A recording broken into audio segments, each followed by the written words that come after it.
You ready? I'm ready. Hey guys, welcome back to the Drive Talk podcast, powered by Michelin. We're inside today at the roastery at Podium Place, but man, do we both wish we were sat outside. I know, the sun. Do you know what that is? I honestly, I can't remember. It's that big yellow disc in the sky with warmth. Yeah, it's amazing. We've actually got the aircon in here on because I can feel the heat radiating through this massive double glazed glass. And it's great to be back at Podium Place. Big shout out to their fantastic coffee. Yeah, we've already had one. It's been a while, actually. I was trying to think the last time you were here, literally just last week. I was, doing something with Porsche, GB Motorsports and Michelin because they sponsor their GT3 Carrera Cup program. Yeah. So that was cool. But I know you've done many things down here. So, but you rocked up. I've got to ask you. You rocked up in the Spider RS, one of my my favourite cars I've driven in a long time. What did you think? I mean, on paper, obviously, that is such a ped dream car. Yeah. Being with your history of convertibles, being with the fact you've got a lovely Boxer GTS. Yeah. And I'm not a big convertible fan, but I do like the Boxster, the 911 to a certain point, and a few McLarens because they seem to lose very little having their roofs chopped off, which is always a compromise, right? You chop the roof off most cars, you're going to lose some rigidity, you're going to gain some weight, but with the Boxer, especially the Spider RS, you just chuck stuff around Pat. Pat he just doesn't care now, does he? It's like season 2 Drive Talk podcast. Pat's just back there dancing around. I love the car. Long and short of it is, I thought it was just fantastic. It obviously has a few flaws, the roof mechanism being one of them, but let's face it, if you own a Spider RS, you're going to have a handful of other more practical cars that are going to get you through the other 11 and a half months of the UK year. Yeah, I know. And lots of people, when I put my film up, lots of people said, most owners, the roof will be down all the time. It will be parked in a garage. It only come out when it's sunny. I mean, to be fair, once you put the roof up and down a few times, it's not that painful. You can do it in a couple of minutes. Yep. But yeah, what a car, and just the visceral nature of that car, the noise it makes, the engagement it gives you as a driver, I think it's one of the best cars Porsche make. It is, and it's as far as I'm concerned, miles better than the GT4 RS on the road. Miles better. It's got a better ride, isn't it? Much better. Which I'm sure on track the 4RS is going to be quicker and whatever. But as a road car, do you know what? I think I might have even said it in my review, which probably won't come out for weeks because I'm not as efficient as you. I think it is the ultimate road tour car. Oh my goodness! If you're going to Spain for 10 days and you knew the weather was going to be mostly like this, I mean, it's a dream. But yeah, ride quality was the biggest standout for me on that car. But that didn't mean that you lost the control and the support. The body still felt absolutely mega. Yeah. Obviously, that engine we're all familiar with, the gearbox. It was nice. It's funny, I recently got my M2 back and I jumped in that for the first time. And the first thing that struck me was, wow, this interior feels old-fashioned, because I've been in a lot of modern stuff since, on the past 6 months, and getting into the Boxer, even though it's still current, it's still a couple of generations old.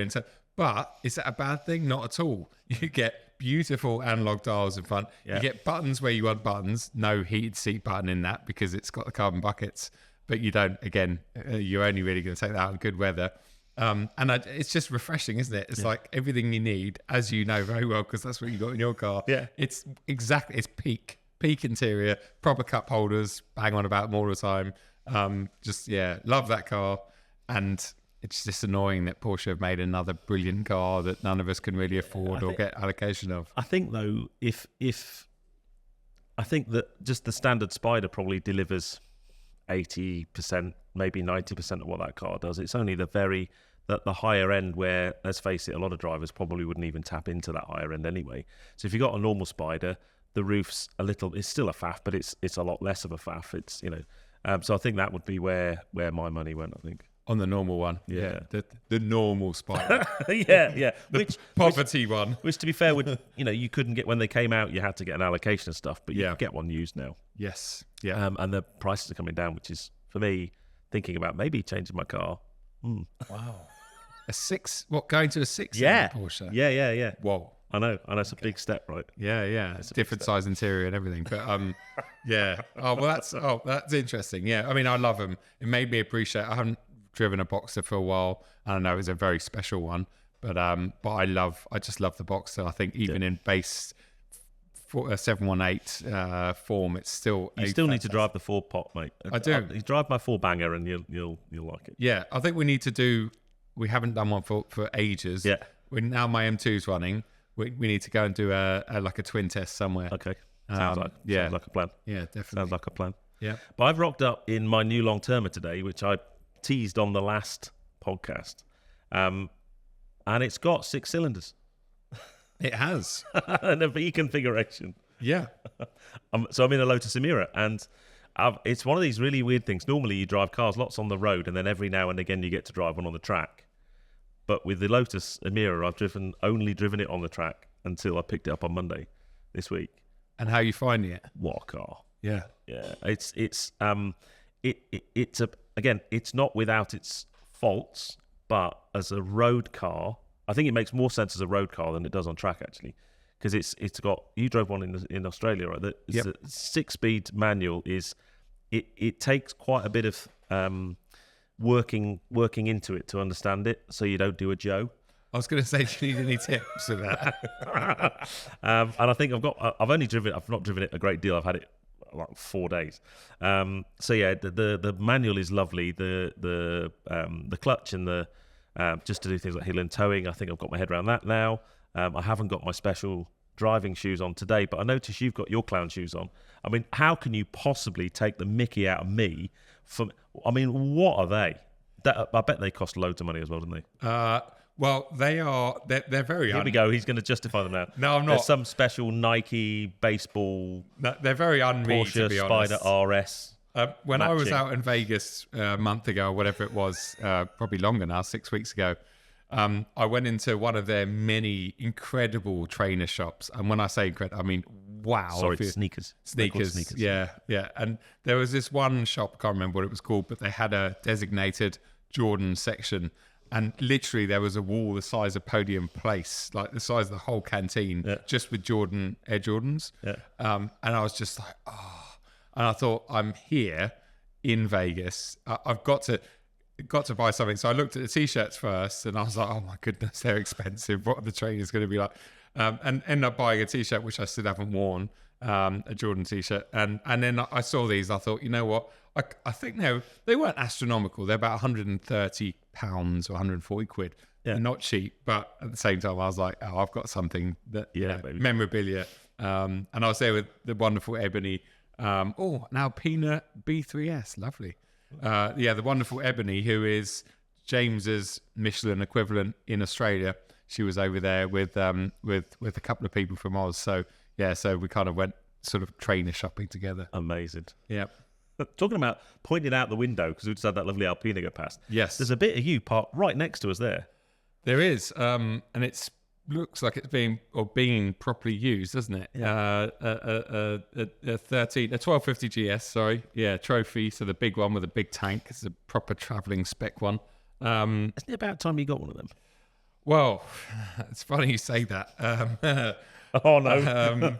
So, what have you done? Not that I can, number one, really afford or justify to have a bike, because I've discovered in the 18 months I have in my license that having a motorbike in the UK is a real luxury. I think countries like Japan, where you've just been, busy cities, places in Italy, even Portimao, Portugal and stuff, where the climate's better, people use bikes as their everyday tool. So they use them to commute on. They use them for, as a proper daily, if you like. Whereas in the UK, we don't have the climate. And what I've discovered is most motorcycle owners have it as like it's like a summer, it's a toy. Sunday fun day. It's a Sunday fun day. It's an accessory. Of course, there are people that commute with them as well, but the majority of... They're quite hardcore if you commute on a bike in the UK. Yeah, exactly. Could you imagine? So I've discovered that first. And secondly, I went to go and test ride a 1300 GS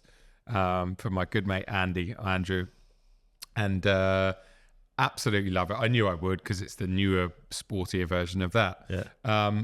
But finance deals, although it was a 22 grand bike, the one I was looking at. Yeah, 22 grand. Wow. And that wasn't even fully spec. That was just nicely spec'd. I remember when bikes were like $6,000.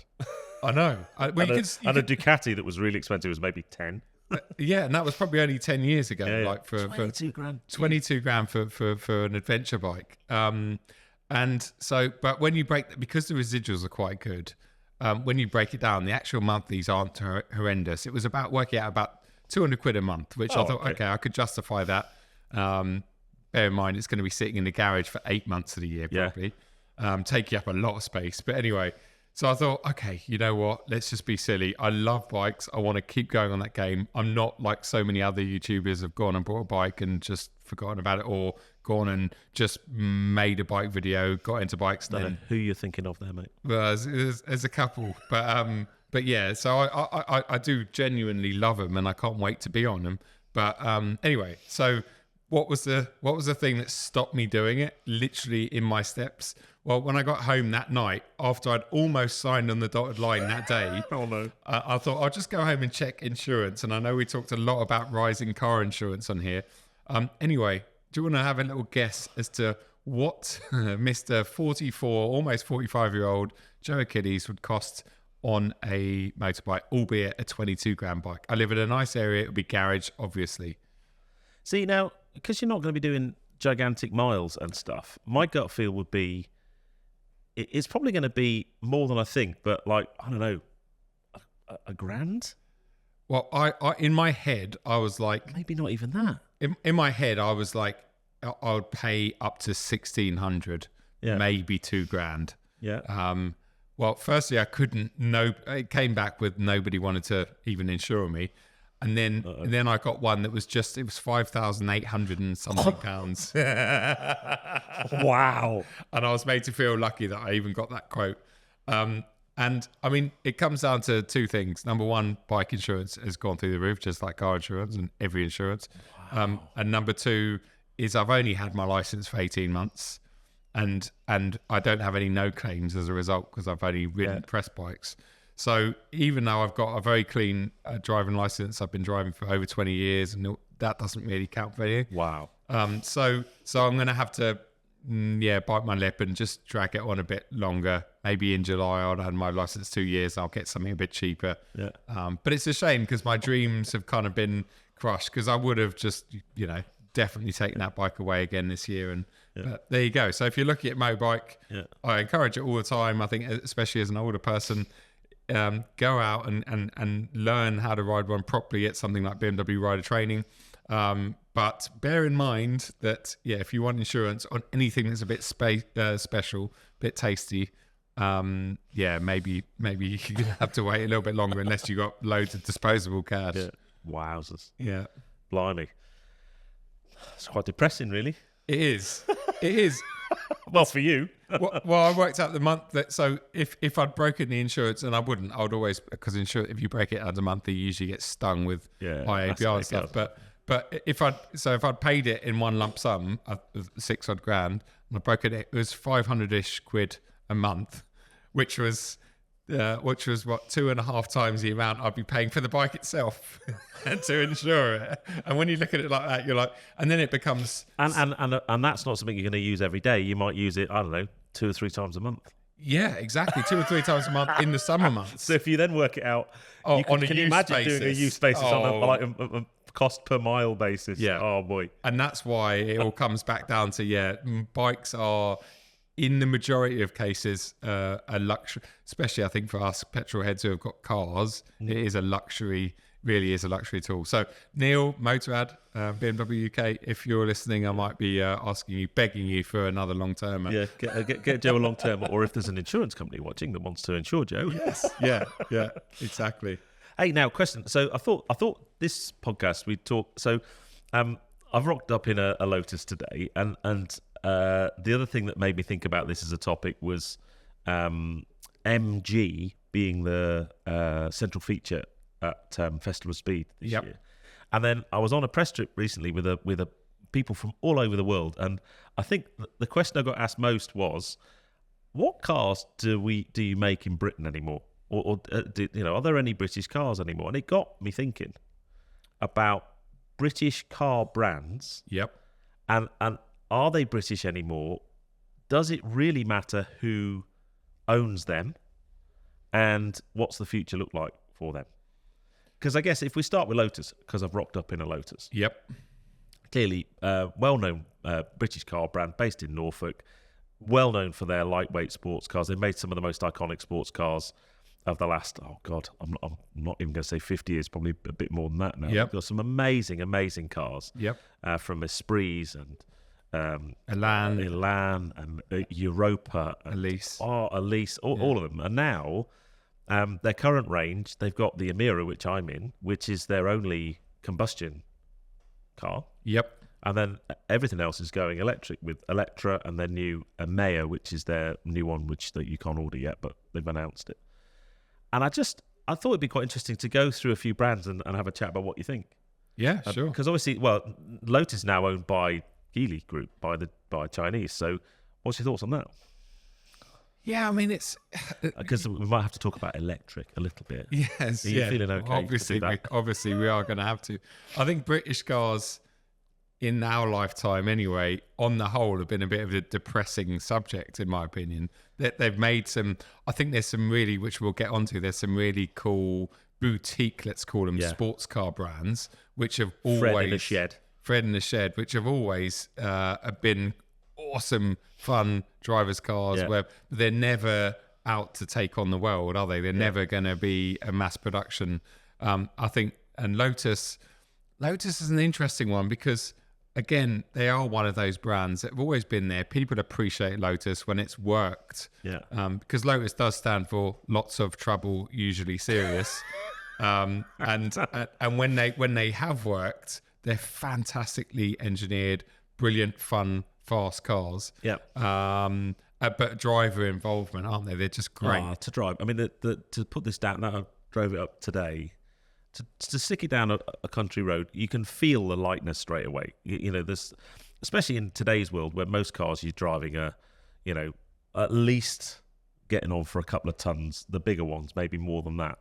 But when you're driving a car that's lightweight, you chuck into a corner, you can just feel it straight away. Yep. And the thing that I like about the Emira now is, I mean, Lotus have done that for a long time, but I think even a hardcore Lotus fan, when I bought my Boxster, I had the offer of one of the last Exesias from Hendy, and it was a mega bit of kit, but it wouldn't be a car you drive every day. I mean, they're big sills, difficult to get into, not a great deal of kind of comfort inside. I mean, perfect driver's car, amazing track day car, but not a car you drive every day, not a car that made you cosseted in luxury. Whereas actually the Emira, the interior is lovely, and you know, it's easy to get in and out of. It's not got the most amount of stowage ever, but so it's a big step on though, isn't it? It's come on a huge amount. And then when you do get into their electric range, so Emira Electra, I had that last year, and that's a phenomenal car. Put to one side, it's a 2.6 ton all-electric SUV. It's beautifully appointed inside. Really lovely place to be. So they have kind of stepped on their proposition in terms of it's now a car for not just a specialist enthusiast market. They're going for more mass market. Let's face it, that's what SUVs are for, right? Yep. But they do have this shackle, this reputation for poor build quality and a poor reliability. Yeah, it's I mean, obviously we've got to be, you know, relatively careful about what we say, but I mean, people that I've spoke to that have either owned the Emira or still own the Emira, in fact, everyone I know with one has had issues with them.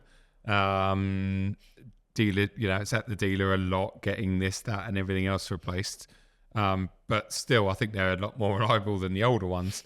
I think it's really difficult. I kind of, a bit like we've talked about with Porsche recently, you know, we kind of feel a bit sorry for Porsche with like the Macan, the electric Macan, and the way they're being forced into one direction, and they've acted on that and brought out this new car that neither of us has driven yet, but I'm sure it's going to be brilliant. Yeah. But it's almost a bit early, whatever.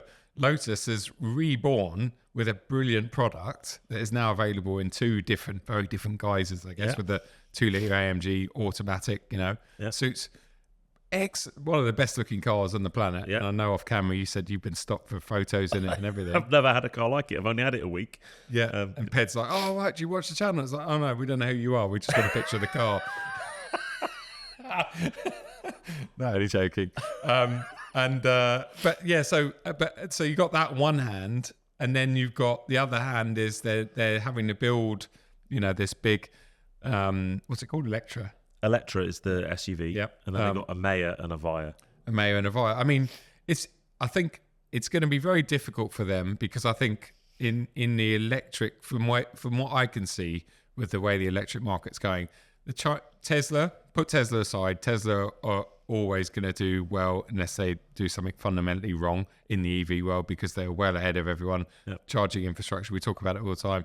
So put them aside. We've then got the Chinese brands that are popping up and cropping up everywhere. Yep. I know you've got a BYD at the moment. Oh, it's really good. It's really, really good. At 45 grand, which is still a lot of money, but in today's world, it's actually not. And it comes with everything. So you've got the Chinese market, which is coming on so quickly, and there's a new brand popping up every month.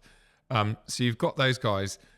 I think the Germans, the premium Germans, are going to struggle to a point, because there's going to be a lot of people that's just going to be like, well, if I want a car that's just getting me from A to B and I've lost that sort of emotional and soul, then why am I going to spend twice on a German brand or 3 times on a German brand? And then you've got the likes of Lotus, which is kind of a bit of a, I mean, it's a bit of a left field choice, isn't it? It's a British brand, but it's a Chinese technologist. Chinese company. British brand, but you're not, okay, I'm sure it's fast and it's capable, but you're not your Lotus customer. It's not going to appeal. I can't see how that, it's almost like the least Lotus car ever. So I can't see a Lotus hardcore customer going, oh yeah, I want one of those because it's got a Lotus badge in it.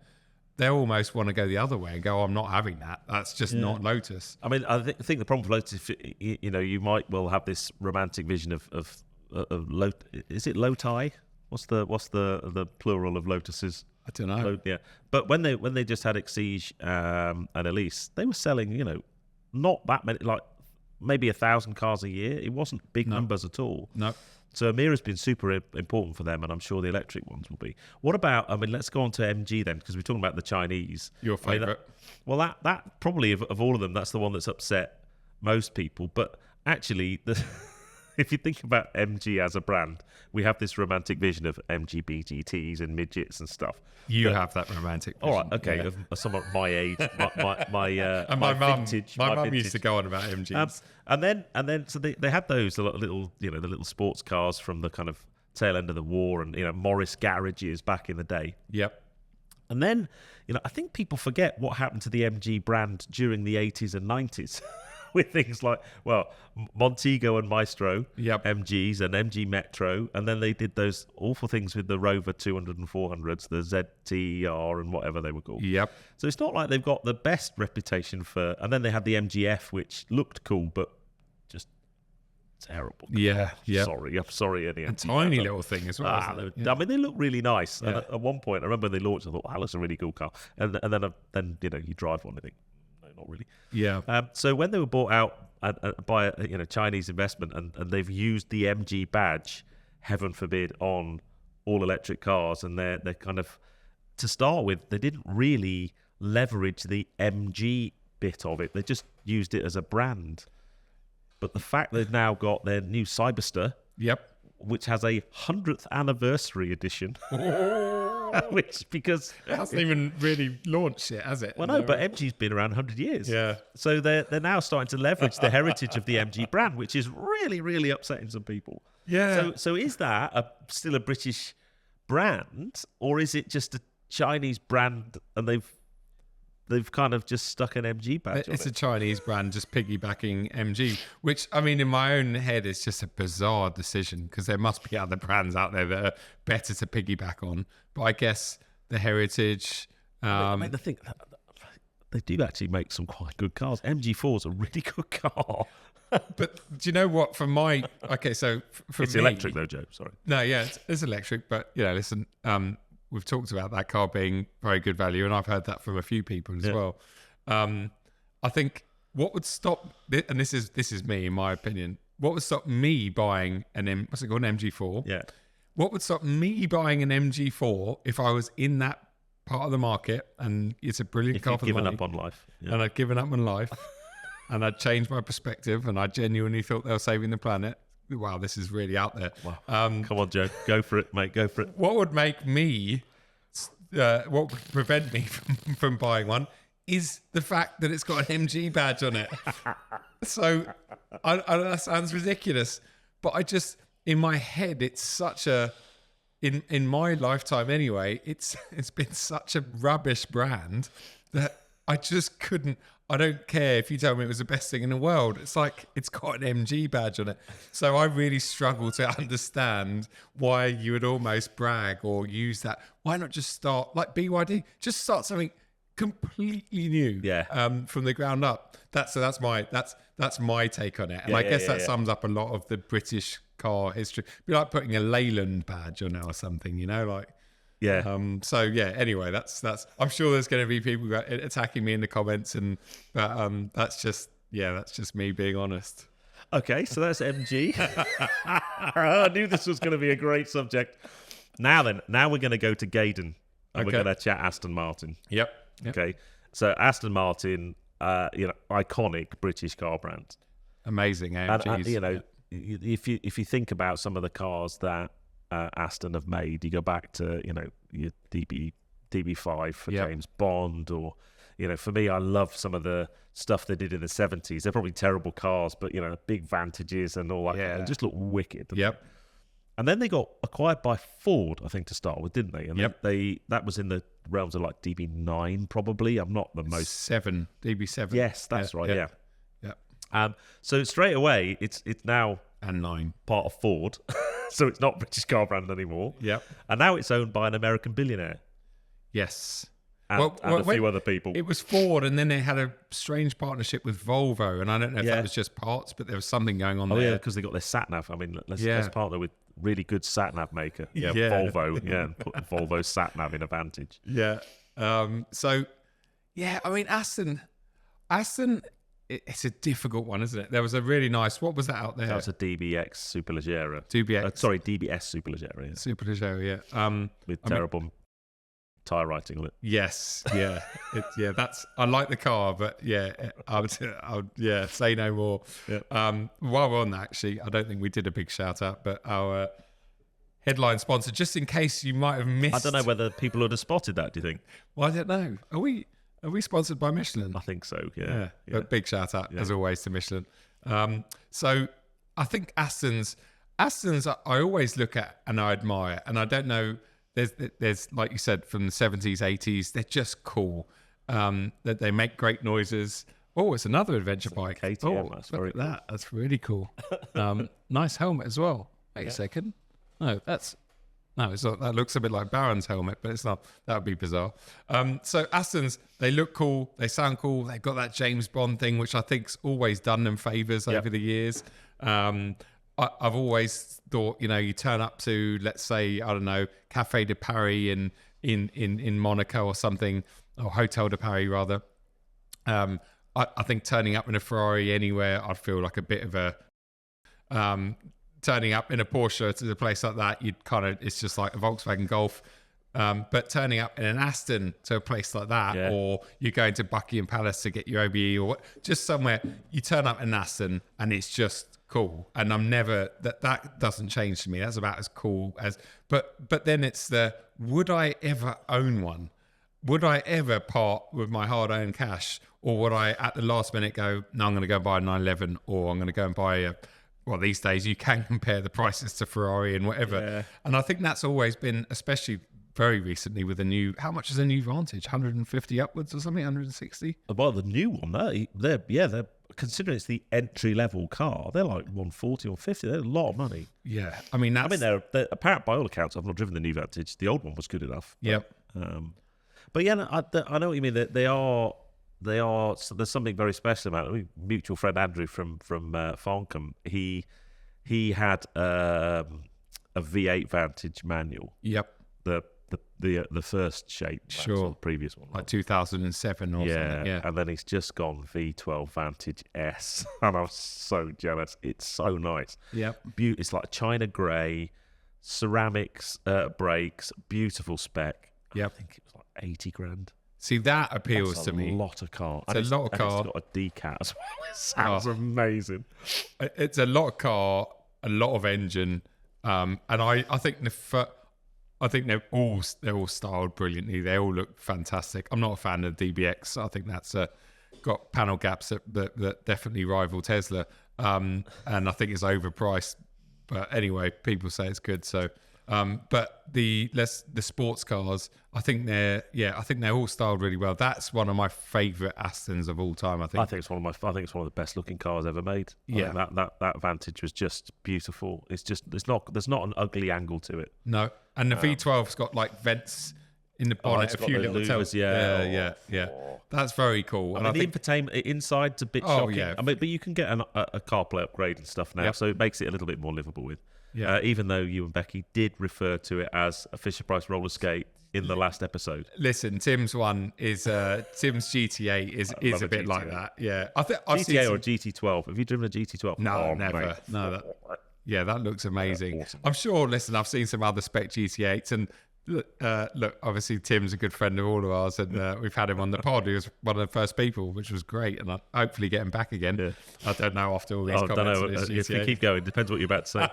No, but I think, and I'd say, over the years, Tim, some of his car choices and spec choices, let's face it, he's bought more supercars and high-end sports cars than you and I have had hot dinners probably, but so there's always going to be a few dud ones in there, and I think the GT8 for me, I was like, okay, bold, brave, but just not for me. Yeah.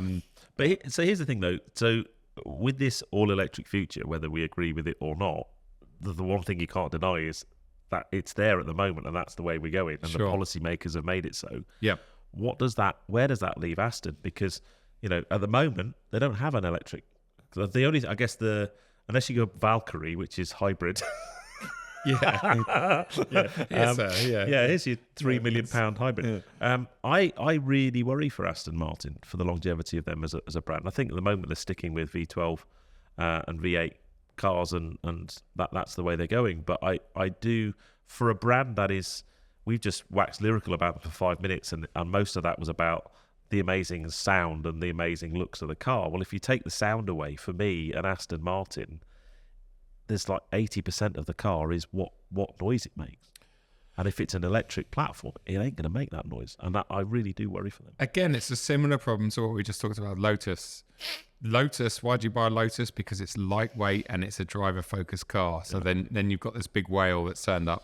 And the same with the Aston. Exactly right with Astons. The only reason you're going to buy an Aston is because you expect. It's like the C63 at the moment. This 4-cylinder thing that hasn't sold.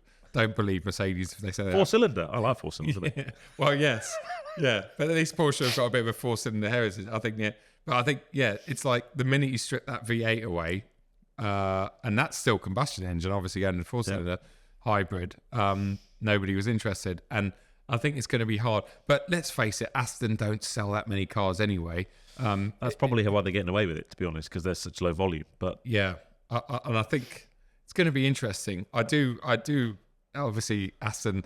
I support Aston in the F1 because of Alonso, and I love the fact that they're starting to do well, and he's re-signed. They've obviously got this big bank account to rely on with Lawrence, and that's the only saving grace is they've got the financial backing. As long as while Lawrence is happy to play with his train set, that's fine. But when he gets bored of it, that's the bit that would worry me. Yeah, where do they? I can't see how they get back any revenue anywhere.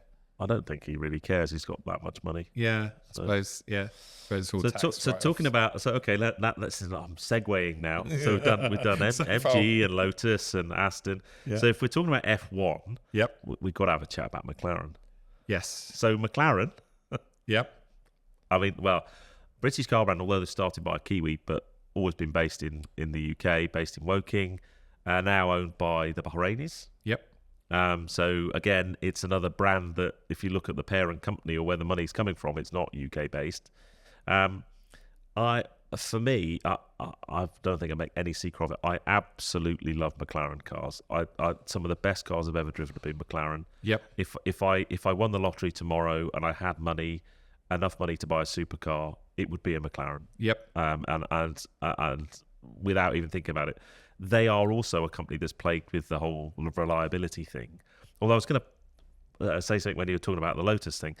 I'm pretty sure no matter what brand you make a video on and stick it on YouTube, you will have people say, my mate had one of them, it was always in the garage. I think all cars and all brands have. Yep.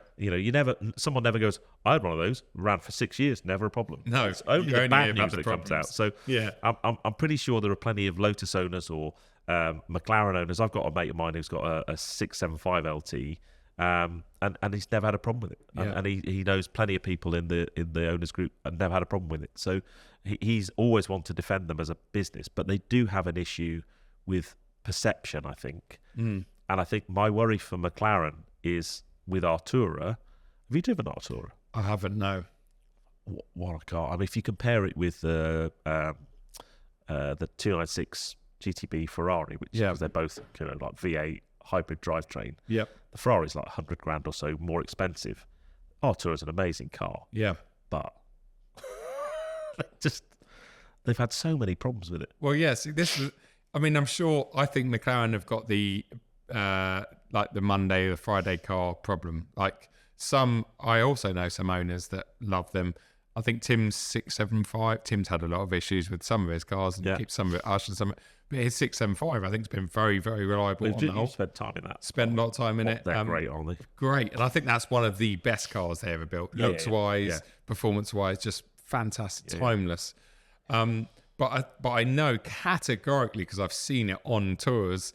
Some of their cars are just fall apart. So badly built, and I think when you're spending that kind of money, but it isn't. And also, I've spoke to people that either work there or have worked there, and behind the scenes. And I know for a fact that when they're signing off a car, if their marketing team want it out tomorrow and it's only 80% finished, it's going out tomorrow. So they are literally ransomed and forced to put these products out the door, even knowing that there's issues with them. And I think the Artura thing's an interesting one because I talk about this a lot. Well, not a lot, but what I've realised over the last couple of years, especially, is a lot of these big magazine publications or these old school places that we go to for knowledge and reviews on cars. There's some amazing journalists out there, amazing. But a lot of what you read, here we go, incoming joke, isn't always. I wouldn't say isn't always honest. And there's a reason for that. A lot of these publications are heavily sponsored by manufacturers, so they're very careful what they say.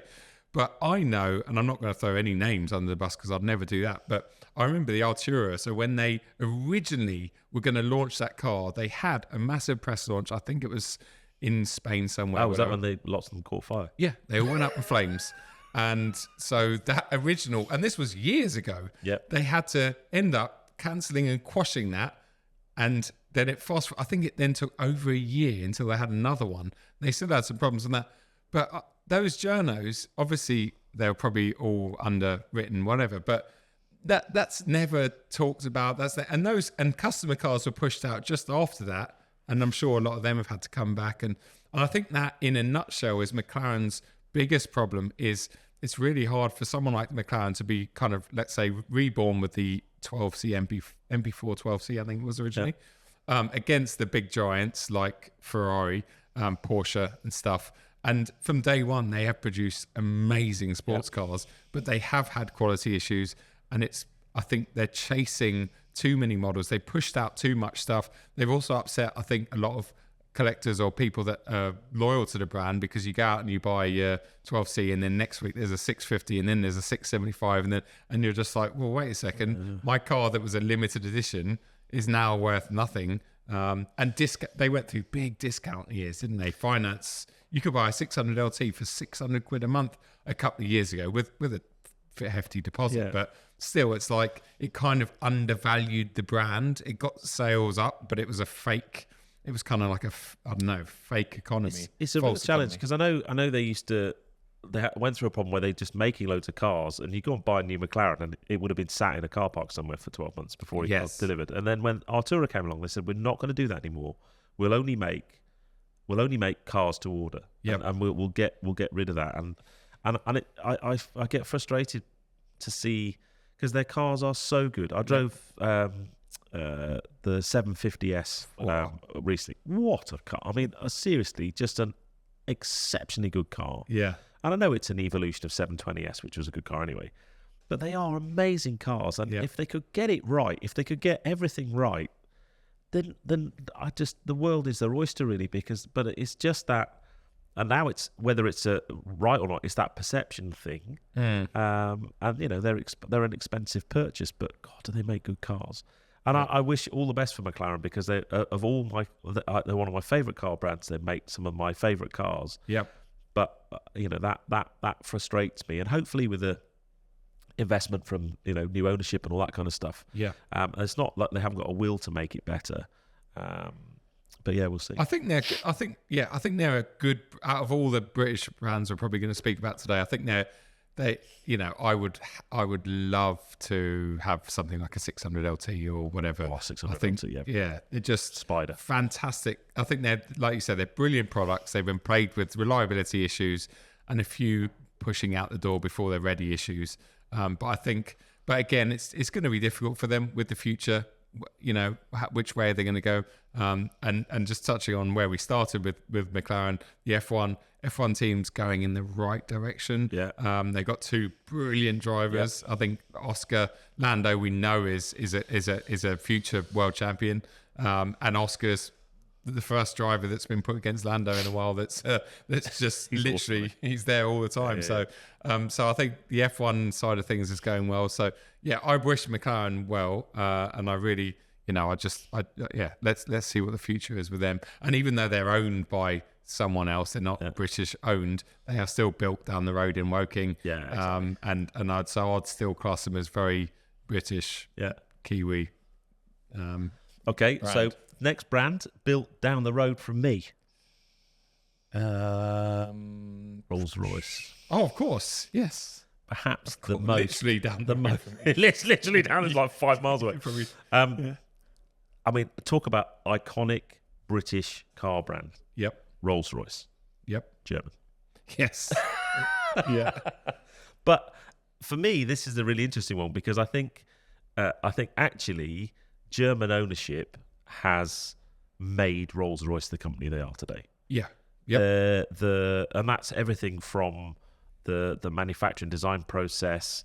Just they just make. I mean, they're not my bag. I'm not. I said about if I won the lottery, I'd go and buy a McLaren. Yeah. I wouldn't go and buy a Rolls-Royce. There's a very specific clientele for Rolls-Royce. Yep. Have you driven many Rolls-Royce? Yeah, during my chauffeuring days, yeah. HRO and in Berkeley Square used to throw me cars quite regularly, so I spent a lot of time in it. I mean, the one thing that will, I guess you've got to be quite lucky to either be a passenger in a Rolls-Royce or get to drive one. When you get to drive one, though, the thing that surprised they are fast. Yeah, they are really actually quite good to drive, even though they weigh the same as a small moon. Yep. They are amazing things. Cullinan, I don't understand how Cullinan can be that fast. It might look like a big London taxi, but they are amazing. Wait, we agree on something. Yeah, I'm not a big fan of the Cullinan. No. But inside, amazing. But, I guess you don't see from the outside. But so they're a great example of a British brand that are doing amazing things. I mean, as I said, I live 5 miles from the Goodwood factory, and you see all the cars. They all do their final test drives on routes around near my house, so you see them out on the road all the time. Yep. And they're incredible. They've done amazing things. Yep. But another British brand that's owned by someone else. Owned by the Germans. Yeah, I think I have to agree, and I'm not just BMW fanboying, but I think it was a good partnership. I think it's been good for them. Who knows where they would have been without them. I think they've got to. They're not even though they sell decent numbers. I'm sure they're not mass production, are they? No. And in order to do what they do, they need to share a lot of components, electrical and stuff. And you get in a Rolls, especially if you're familiar with current BMWs. 7 Series. Yeah, 7 Series, especially now. In fact, the new 7 and the Rolls they share so many parts. I think it's cross-fertilized though. There's some Rolls come down into 7 Series. That's right. Yeah. And when I was in Austria end of last year, and Lou and I saw some new 7s. I think they were facelift in camo, and honestly, because they were in camo, you couldn't, and no badges. It literally could have been a Rolls-Royce. You know, like you could just see the rolls. And so now they're really merging into one. But yeah, no, I think I was lucky enough to run quite a few like back in 2014, 15, 16, 17 at fashion weeks and stuff. And it's a sort of car that you get in at first, you know, like for me, BMW buttons everywhere. It's just an overpriced BMW. Day 2, you're like, wow, this thing's comfortable. Day 3, you're just like, oh my God, everything is calibrated so well. Yeah. By the end of the week, you really don't want to give it back, because everything from the throttle calibration, even though it's a BMW throttle pedal, to the brake, the way it slows down, to the ride quality and the stabilizer, everything, you just start to go, okay, I can see after a week with it, you're like, I can see where every single penny's gone into this car. Yeah. And it differentiates itself even from something like a 7 Series, which is a brilliant car. I got back into my wonderful 7 Series, and you're like, oh, it's not, you know, I don't feel like, quite the level of luxury and quality. So it'll be interesting again, see where they go. I think with their electric. Well, the Spectre, I was going to say they transitioned into electric. Yep. Really quite well. Yeah, and I've not driven it yet. I nearly drove it the media day the other week, but by all accounts, I've only heard good things about it. I think, well, if you think about it, although we look at Rolls and we're like, oh, they've got that lovely V12 and stuff. Again, going back to the time I've spent in them, you never hear that V12 ever, and you know the whole balancing the coin on the top of the engine. There's no vibrations, there's no noise. So you know the story about the current version of Phantom when that was just before it was launched. They'd done loads of noise cancellation stuff in there. They got foam filled tires and it was super quiet. And they finished it, and then they took the CEO out for a drive, and he's going along and said, "Oh, that's how quiet it is." And they went, "What's that noise?" They went, "What do you mean noise? I can hear something." And it was the air conditioning, right? They went, "That's too noisy." So they sent them back. They had to redesign the air conditioning because now you could hear the air conditioning over the engine. It was that quiet. So it makes absolute logical sense. And if you think about, I guess, a lot of London-based chauffeuring, you're probably not doing massive amounts of miles anyway. No. So actually being in an electric platform it's a no-brainer. Yeah. So for me, Rolls-Royce, I think they're kind of dealing with it quite well. The next one then, similar type of company. Now we're going to go up north to Crewe.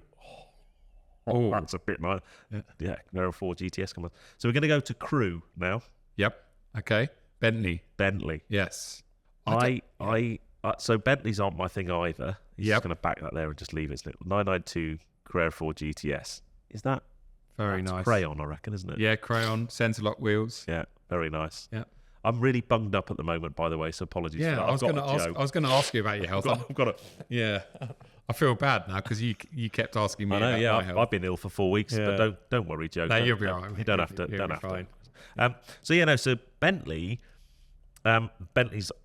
I've driven a few. I've not driven No, I have driven Bentayga actually. Bentayga and Continental, amazing cars to drive. Yep. They're a bit bling for me, I think. But I worry a bit about Bentley for a similar reason to I worry about Aston Martin actually, because they are quite known for their sort of big V8, V12 type vehicles. Yep.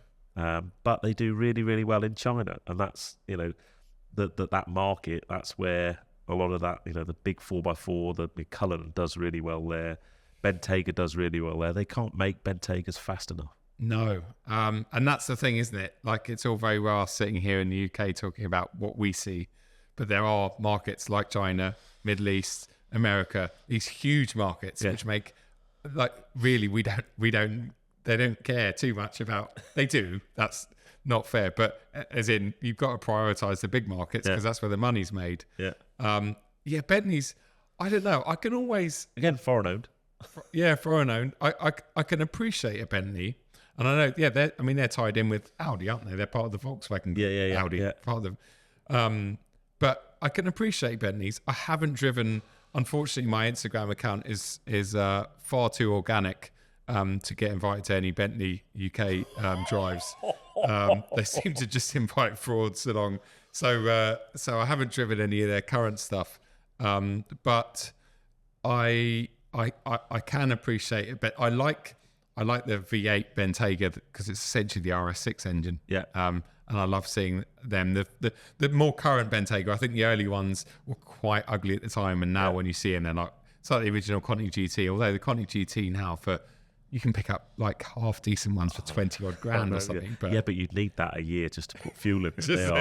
They are desperately thirsty. I can imagine.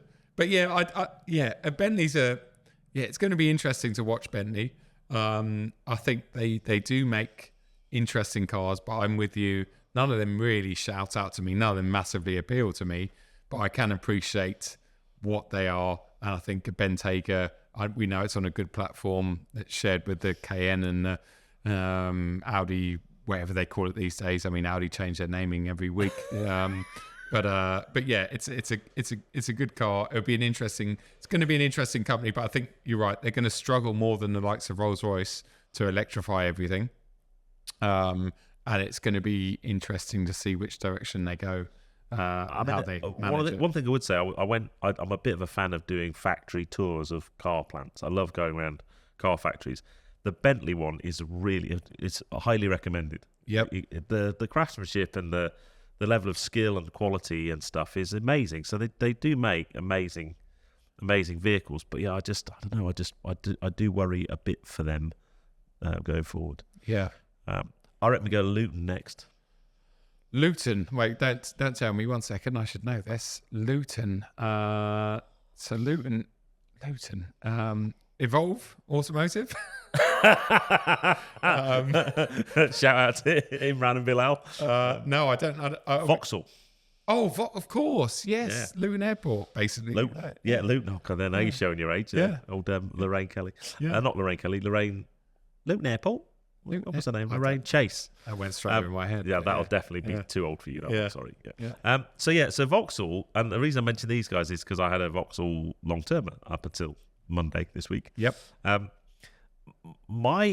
I think good news and bad news. I think back in the day, Vauxhall made some wicked cars, like Mark 1 and Mark 2 Astras and Astra GTs and Cavalier GSIs. Tony Lewis is like, yeah. And then one of my favourite, remember the Calibra? Yes. Yeah, they were. Calibra really 4x4 turbo. Yeah, the mega things. And then they made all these really cool cars, and then even little Corsas and stuff. They made some really nice track focus ones of those. Yeah. And then it all went a bit Pete Tong for a few years, in my view. And now it's kind of styling wise, I think the new design language is quite nice. The challenge is a lot of that is electrified. So I had the electric Astra, which actually was a much better car than I thought it was going to be. Yep.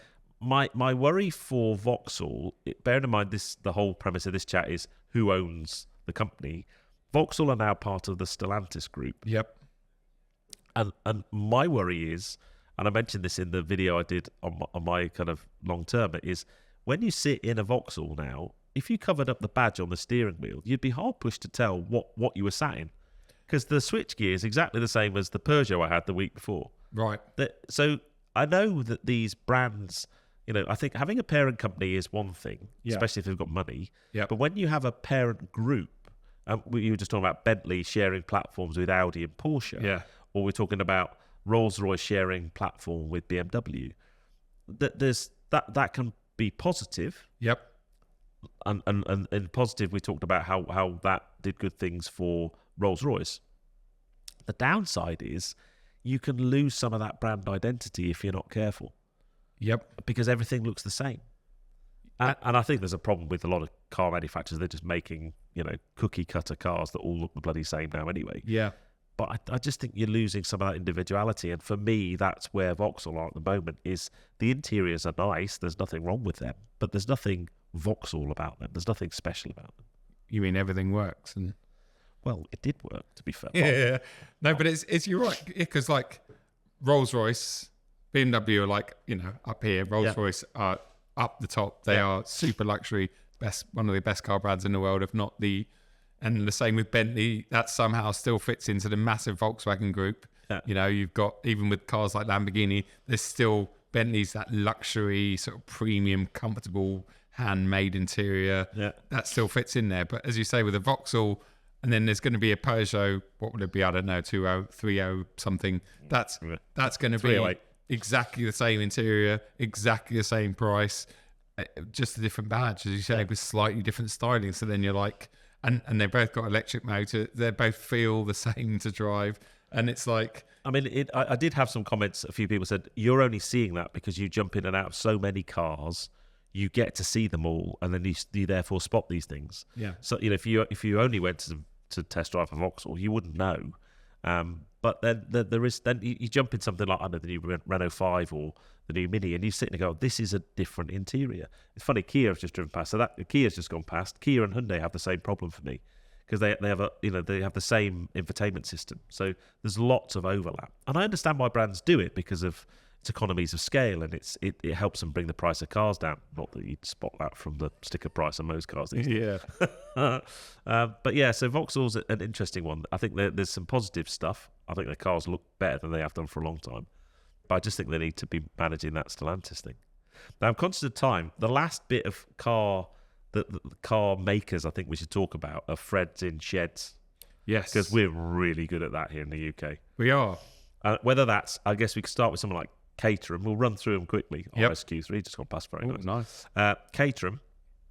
Now, obviously, they've had a model of car pretty much for the last 50 years, or whatever it is. Yep. But they've got Anthony Gianarelli now has come in, and he's got the new Project V, which is their all-electric thing. Looks beautiful. They don't make it yet, but so they're starting to evolve a little bit, but very low manufacture. Yep. But then you've got people like BAC. Yep. Making them. Have you driven them or no? I haven't. No, I don't think I'd fit. I don't think I'd fit them. I don't know, but I'd give it a go. Shoehorn me in. Yeah.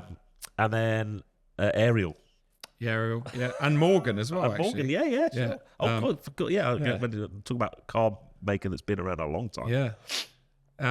Yeah. I mean, they're all very cool, very driver-focused brands, manufacturers. That you get the sense that when you're in one, you're like, a lot of it was hand built, or there's a lot of care and time gone into each one. I love them all. I haven't driven them all, but I know I'd love a BAC. I haven't driven a Morgan even, but I know talking to Pete for Petrohead Tours, he's got one and he loves his. Yeah.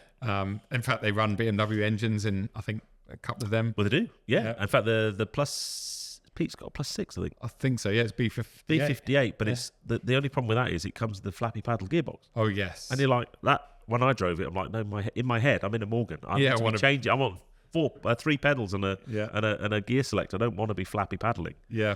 But amazing car. I again, it's like where do they go with what they've got?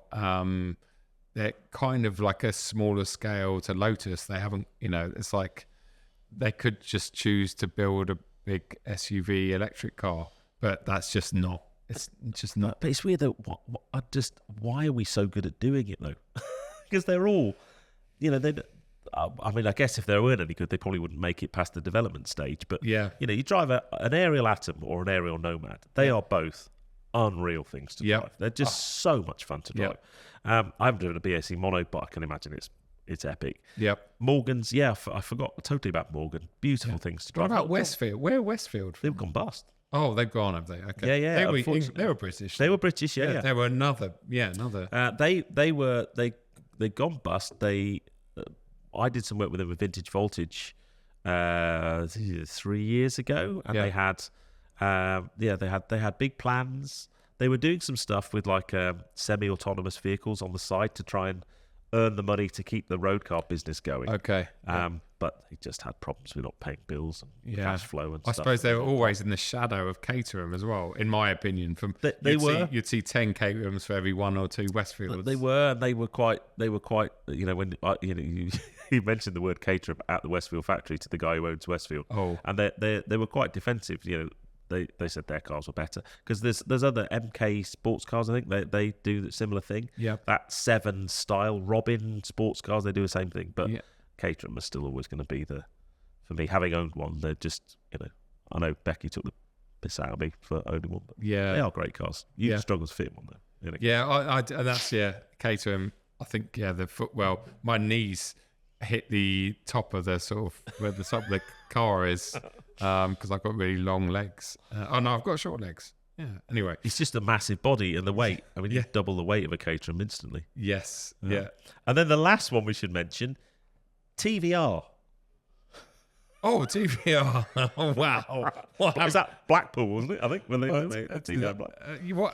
I don't understand what happened to them because they obviously they used to make some of the most bonkers cars ever. Cool A big looking V8 things. with everything else is made of fiberglass. Yeah. Just bonkers things. Yep. And I think then they kind of went quiet and then they came back, didn't they? Because they had the new Griffith. And Tim put money down Yes. on. I remember it being launched at Revival, and it was there. And it was a big song and dance about it. And then It's just guess what? literally gone away in a puff of smoke, isn't it? So I don't know the latest situation, but I'm guessing we're not going to get a new TVR anytime soon. No.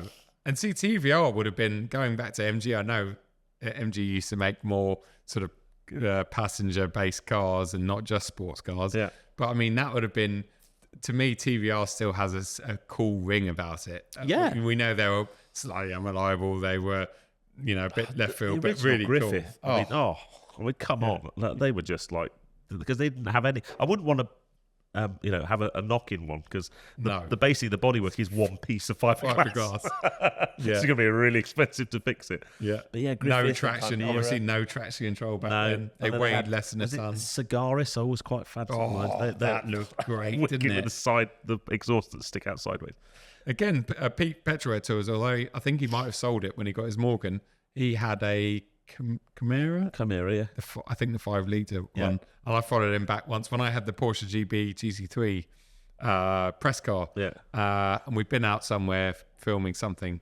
It might have been in that car. Anyway, I remember following him back and it was rainy. The conditions weren't that great. And I was thinking, oh, okay, we weren't even going above the speed limit. The conditions were really bad. Yeah. And I was like, oh, okay, I've had enough. And Pete's just disappearing down the road in this little TVR. I was like, mate, you've got talent and, bigger pair than me. But this story may well get cut from the edit, but we'll see. I watched an interview with the then chairman of TVR. I think it might have been on an old Top Gear or something, a really old one, William Woolard, old. Yep. And he was asked why TVR didn't put ABS or traction control in their cars. And the guy's response was, because we make cars for heterosexuals. No way. Oh, my goodness. Wow. Looking at Pat now. When Pat's going, was that? That must have been a while a ago. while back. Yeah. That was in the days of Griffith and the. Well, you're just quoting era. that. So if it does make it into the edit, you're just quoting something that was said. But they had no driver aids at all. Did they? Yeah. And no. And It's that's another era. And on that bombshell, yeah, probably that's out of time. But I'd love to know. Put in the comments what your favourite, most iconic British car brand. We must have missed a few out.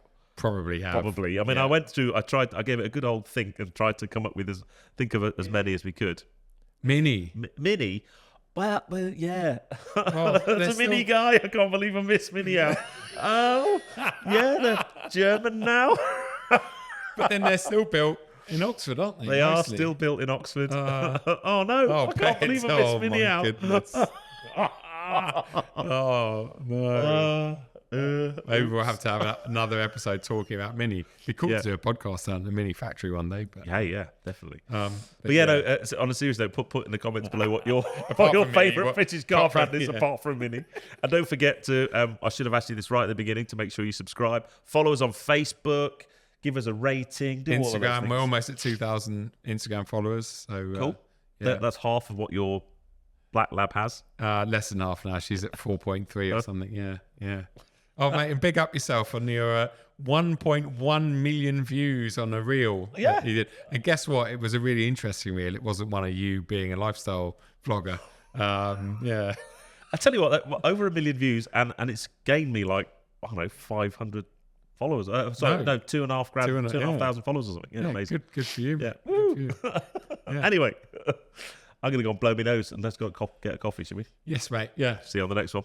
Thanks for tuning in. Cheers.